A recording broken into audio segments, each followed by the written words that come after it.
Hello and welcome to another video, this time doing Statistics 2021 question 6 discrete random variables, and this definitely would have wound students up something chronic, I think, because look at this, we've got logarithms in a discrete random variable question. I've never seen that before, but that's the thing, you've got a stats exam keeps you on your toes, it really does. And the first thing we've got to do is find A, B and C, yeah? So table of probabilities, so the first thing which comes to my mind is that the probabilities, which are the log values, should add to 1. So log base 36 of A plus log base 36 of B plus log base 36 of C equals 1. And so log base 36 of ABC equals 1. And so from that we can easily deduce, because of the way we get rid of logarithms, remember log base 3 of 81 is 4, and that's because 3 to the power of 4 is 81. In other words, you do that to the power of that to get rid of a logarithm. So 36 to the power of 1 is ABC. Yeah? And at that point you might think, oh, okay, what am I going to do next? I've got 3 unknowns, like, and only 1 equation. That doesn't look too good. So look back at the question. It does say A, B and C are integers. Okay, that's kind of nice, because if these are integers, then you might want to start thinking about factor pairs of, basically factors of 36. Now 36, if we write it as a prime factor decomposition, 36 is 6 times 6. In other words, it's 2 times 3 times 2 times 3, or 2 squared times 3 squared, yeah? So this starts telling us, okay, well, this makes a difference, yeah? Because all the probabilities are greater than 0, yeah? Which means none of these probabilities can be equal to 1, yeah? Which means the possibility that one of them 36 is excluded. So maybe we've got, I'm now thinking it's probably, maybe 9 and 4 and 1, yeah? But it can't be 9 and 4 and 1, because log base 36 of 1 would be 0, wouldn't it? Because log base 36, 36 to the power of 0 is 1, if you like. And so that's no good either. So you can't have 9 and 4 and 1. And so you're going to have, maybe you might think 9 and 2 and 2. But this little word, distinct integers, yeah? You can't have 2 of them the same. So, okay, that excludes that possibility, doesn't it? You might start thinking, well, why are we dwelling on 9s and 2s? Maybe, we should go for something else here, because I was thinking 9 times 2 times 2. But we could have had, obviously, if we take one of the 2s here, maybe 12 and let me see, 12 and I was going to say 12 and 3, but that's no good, is it?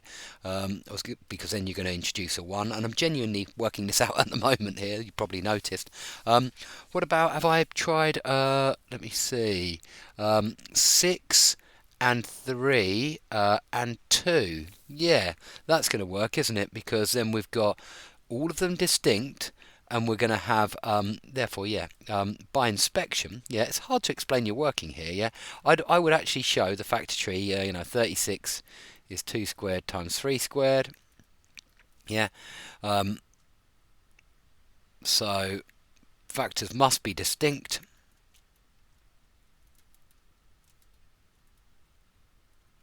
Distinct, and can't be equal to 1. In which case 6, 3 and 2, and I'll be interested to check the mark scheme to see if they're going to be happy with my method here. So A equals 6, B equals 3, but A is the smallest, so A equals 2, B equals 3, C equals 6. Yeah, and hopefully you're going to take that, but they say show you working clearly. The reason why they put that at the end is because they know that most people are going to be working it out in their head when they're successful, so it's the fault is on them, really. We'll have a look in a second though. Okay, the independent random variables. Now remember, whenever they say there's 2 realizations of x or something like that, think of it as a spinner. These are the scores on the spinner, yeah? And these are the associated probabilities. So the scores we can get are 2, 3 and 6, and their associated probabilities are log base 36 of 2, log base 36 of 3, and log base 36 of 6, yeah? Now, if we want to find the probability that we get the same score on the first one as we get on the second one, then we're going to obtain that by doing, well, we could either get a 2 and then a 2, so we're going to have log base 36 of 2, and we're going to multiply that by itself, or we could get, 3 twice, so log base 36 of 3 squared, or we could get 6 twice, so log base 36 of 6 squared. Yeah, and because I've not got a calculator still, I'm going to have to look across at the answers now. What does that come to? 0.3814. I should check my A, B and C as well, but I'm guessing that that's right because it made a lot of sense to me. Oh, and I should only do that to 3 sig fig as well, so get rid of that 4. Let me not give you bad habits. 3 sig fig, 3 sig fig. Okay, so 2, 3 and 6, brilliant. I'll be interested to look at the notes here though. Starts to sum the probabilities. 2 marks for ABC is 36. Can go straight from ABC equals 36 to the answer for full marks for part A.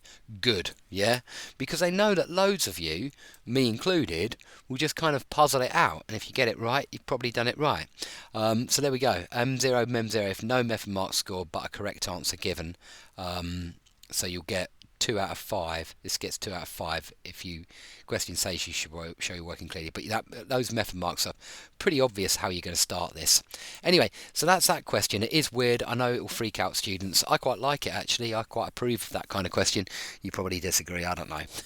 Okay, thanks for watching, and yeah, keep up the hard work. Bye bye.